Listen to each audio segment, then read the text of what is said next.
Yanis Varoufakis is a scholar, writer, philosopher of clarity, insight, generosity, and engaging prose, not to mention integrity and courage. I know this from years of personal friendship. From this luminous book, it is not difficult to discern why the finance ministers of the Eurogroup and the hacks and flacks of the Brussels staff do not like him very much.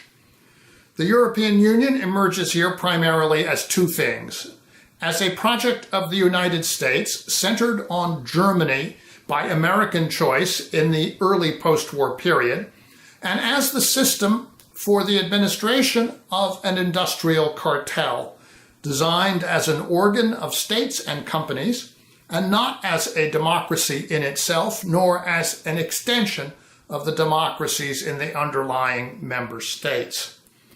From these two facts, the division of Europe into a prosperous center and a beleaguered periphery follows.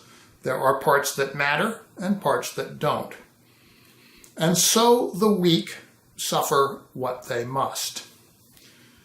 As for the euro, I confess that at the time I was taken by the arguments of Mitterrand and Kohl that once the currency was in place, the necessary reforms to make it work would have to follow. I should have been aware of the warnings given already in 1971 by my teacher, Nicholas Kaldor, and quoted here: "It is dangerous error to believe that monetary and economic union can precede a political union." In any event, the experiment has been tried, and Kaldor, as usual, was right. What then comes next? The most likely course is that Europe will follow the path of Yugoslavia and the Soviet Union, breaking apart.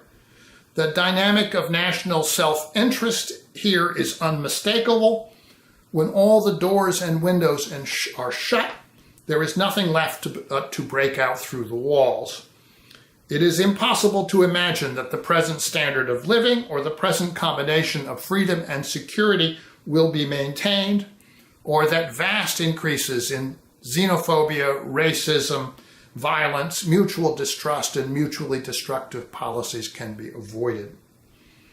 The better path is to reform and replace current European policies and institutions with new ones that have a better chance of working.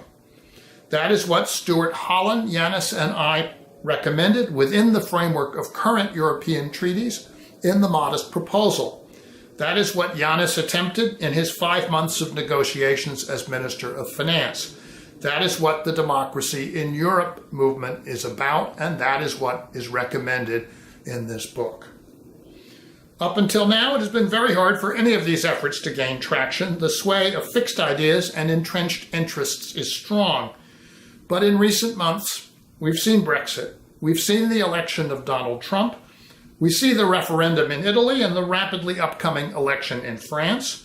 We see the pillar of European political stability, Germany, shaking like a leaf in the wind. Can anyone doubt that the wolf is at the door?